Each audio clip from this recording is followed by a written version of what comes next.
que o Rafael me contou uma história muito interessante sobre o antes e o depois, né, das empresas alcançarem as primeiras metas de governança de dados. O Rafael tem uma boa história, me contou um exemplo do que aconteceu na empresa dele, na Gol, de que para dar uma resposta a um órgão do governo era preciso acessar um certo número aí de sistemas, e isso melhorou e está evoluindo. Então, eu gostaria que o Rafael contasse como é que as evoluções, né, o antes e o depois, e vou pedir isso para vocês dois também, para Mariana e para o Alex. Rafael. A gente tinha... uma das coisas que eu comecei a atuar, né, é claro que a gente tem um backlog de legado, e quando eu cheguei na Gol, tinha algumas urgências para serem tratadas, e uma delas era a questão dos ofícios, né, que chegam do governo, né, pedindo informações devido a uma investigação qualquer. A gente é uma linha aérea, né, que acaba coletando dados pessoais, né, tendo registro de dados pessoais de voo, de passagens aéreas e tal, compras, e isso, às vezes, numa investigação, às vezes não, frequentemente, conta muito. E aí o problema do ofício é porque ele não é o titular, né, que está pedindo, né, quem está pedindo é um ente do governo, um agente público, né, e pela sistemática, né, de você atender uma solicitação, você tem que conferir a titularidade, né, quem que está pedindo. É claro que tem toda a base legal ali, né, encorpada no ofício, mas a gente tem que saber se não é um hacker, né, se não é um hacker que está ali se disfarçando para a gente, porque às vezes eles são solicitados dados pessoais de muita gente, não é só uma pessoa, duas, às vezes então, dezenas de pessoas para poder atender aquela solicitação. E o problema de quando vem esse tipo de informação, de solicitação, é que a gente tem que começar a pensar em tudo, né? Não é só a titularidade, mas espera aí, onde é que está esse dado, né? E como é que era feito antes? Porque isso não é de agora, né? Isso não é um problema de privacidade, é um problema da empresa, né? E quando eu comecei a ser envolvido nisso, eu comecei a ter o olhar de privacidade. Aí eu critiquei a parte de titularidade, a gente criou uma metodologia, um método ali para poder conferir a titularidade. Aí depois, como é que vocês atendem isso? Não, a gente consulta aqui os sistemas onde estão esses dados, mas são mais ou menos quase 30 sistemas, né? E todos eles são, assim, é o sistema de pagamento, é o sistema de compra, é o sistema de uso de passagens aéreas, é o sistema de... e aí vai, né? Então, assim, ele tem que buscar aquele dado em vários sistemas. E quem atende esse tipo de solicitação é alguém do jurídico, né? Então, um ofício que era para ser atendido, de repente, pela proposta do ofício, sei lá, em 10 dias, a gente demorava alguns meses, né? E aí sempre pedindo, né, legalmente, para poder adiar, para a gente poder tentar ter capacidade de coletar o que estava sendo pedido. E aí, quando chegaram as ferramentas de privacidade, a gente viu, caramba, existe solução para a gente apertar um botão e o sistema vai lá, tá em todos os e traz para a gente de uma vez só, né? E ia falando, cara, por que a gente não aplica? A gente estava focado em implementar essa ferramenta para privacidade, né? E esse assunto não é de privacidade, esse assunto é de dados, né? De coleta de dados pessoais, mas é um assunto da empresa, né? Claro que privacidade é envolvida. E quando a gente fala, caramba, olha aqui a ferramenta aqui, olha o poder que ela tem para trazer, né? Uma ferramenta que veio de privacidade, por isso que eu estou falando aqui desde o início, né? Eu acho que tem muitas mais oportunidades, né, dentro do contexto de privacidade para a governança de dados do que simplesmente um ato burocrático ou uma restrição de trabalho. É muito mais oportunidade. Então, hoje, a proposta de trabalho para aquela área, a gente está montando isso ainda, né, mas está nesse caminho, a gente sabe que, pelo resultado da ferramenta, a gente sabe que a gente vai chegar, o cara apertar um botão, né, numa ferramenta, ela vai lá, busca automaticamente todas as informações daquele CPF ou daquelas dezenas de CPF e, em alguma questão de minutos, né, a gente vai ter aquela informação solicitada. Ou seja, vai ganhar muito mais eficiência. Imagina que a hora do jurídico, né, a hora dos profissionais de TI envolvidos, que a gente está poupando aí. Né. Outra coisa, né, era 27 sistemas e sempre tem um cara de TI buscando. Né. Então, a gente vê isso uma grande oportunidade para a gente. Legal. Mariana, o que você conta para nós do antes e o depois? O que é possível contar?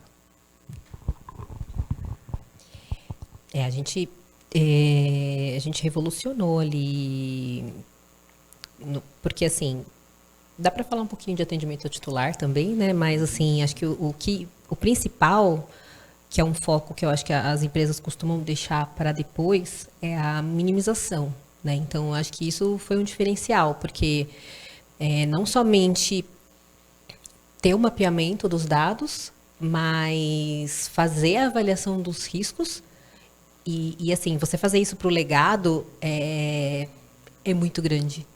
É muito grande, né? Você tem mais de 400 processos e você fazer a avaliação dos riscos e propor, né, para as áreas e fazer acontecer isso, né, nas áreas, a minimização do uso dos dados, a implementação de avisos de privacidade e melhores práticas. Então, isso foi feito em 2019, então, assim, foi muito grande isso. Então, hoje em dia, realmente, claro, a gente tem que, de novo, né, voltando acho que na segunda ou terceira pergunta, a gente tem que fazer a manutenção disso, porque a gente tem dezenas de projetos mensalmente.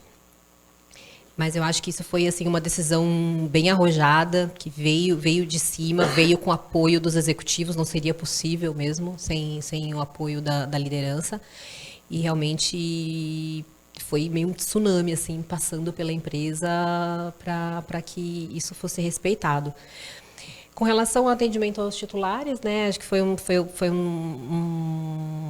quando entrou a lei, né, em vigor, o que a gente estava muito preocupado em ter isso pronto, né, claro que depois aprimorando, mas por ser uma empresa de varejo, eu acho que tanto como o telecom, como linhas aéreas, a gente está o tempo todo ali, né, tratando dados dos clientes, então realmente essa foi uma preocupação nossa. E a mesma coisa, né? São centenas de bases. Fazer isso na mão não era uma opção viável.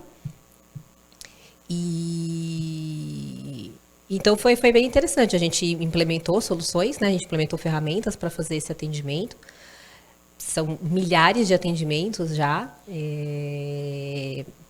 A gente já tinha alguns tipos de atendimento, né? Quando a gente fala de atualização de dados, né? Isso já era um direito, né, do cliente, né? A gente já tinha outras leis ali que estavam em vigor antes da Lei Geral de Proteção de Dados.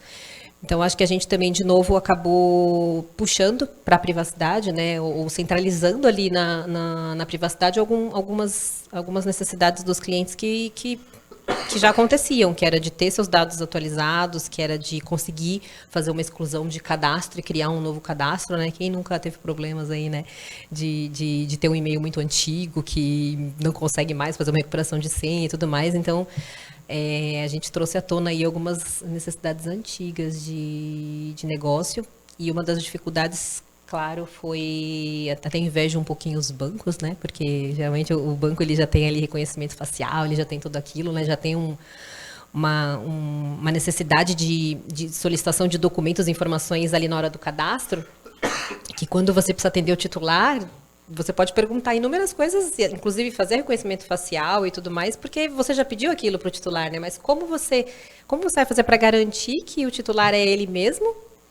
E ao mesmo tempo não ser excessivo, né? Porque você não pode ali pedir dados adicionais que você nunca utilizou durante o período de atendimento do cliente, né? Então, até, de novo, a contextualização também nos ajuda, porque você consegue trabalhar com uma análise de comportamento do cliente dentro da empresa, também como um dos meios de identificar que ele é ele, sem precisar ser excessivo. Então, além da gente trabalhar com privacidade, a gente tem que ser bastante criativo, né? para conseguir fazer esses atendimentos. Então, eu acho que são esses dois principais pontos aí, a minimização e o atendimento aos titulares. Alex, o que você conta sobre eu era assim, fiquei assim, o antes e o depois, na tua experiência? Eu vejo acho que esse ponto, né, do atendimento acaba sendo primordial, né? Imagina uma empresa de centenas de milhões de pessoas, uma base gigantesca com dados de todos espalhados em todos os locais, com várias aquisições que foram acontecendo ao longo do tempo, muita coisa legada. E uma das coisas que eu vejo que é muito interessante o time de privacidade, isso é um mérito deles, que eu acho muito legal, mesmo com toda essa complexidade, tem alguns indicadores, né, executivos e nenhuma perda de SLA dentro desses 15 dias. Então, acho que isso é uma coisa muito interessante, né? Imaginando, tem tudo para dar errado, mas a gente acaba acompanhando ali, né, mês a mês e ver como que esse trabalho é super eficiente, né? Então, acho que esse acaba sendo o ponto fundamental e tendo essas informações com essa qualificação que você começa a ter, você começa a pensar qual é o nível de segurança que você vai colocar para seus dados. Eu vou criptografar tudo? Eu vou pseudonimizar tudo? Talvez não. Então, quando você começa a ter esse nível de qualificação, você fala, aqui nessa coluna desse banco de dados, onde tem uma informação super estratégia, aqui eu quero fazer o processo de pseudonimização.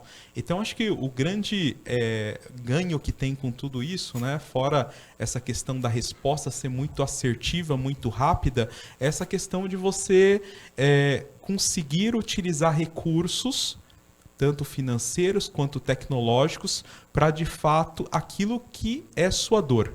Eu não preciso criptografar tudo. Eu não preciso tomar uma ação.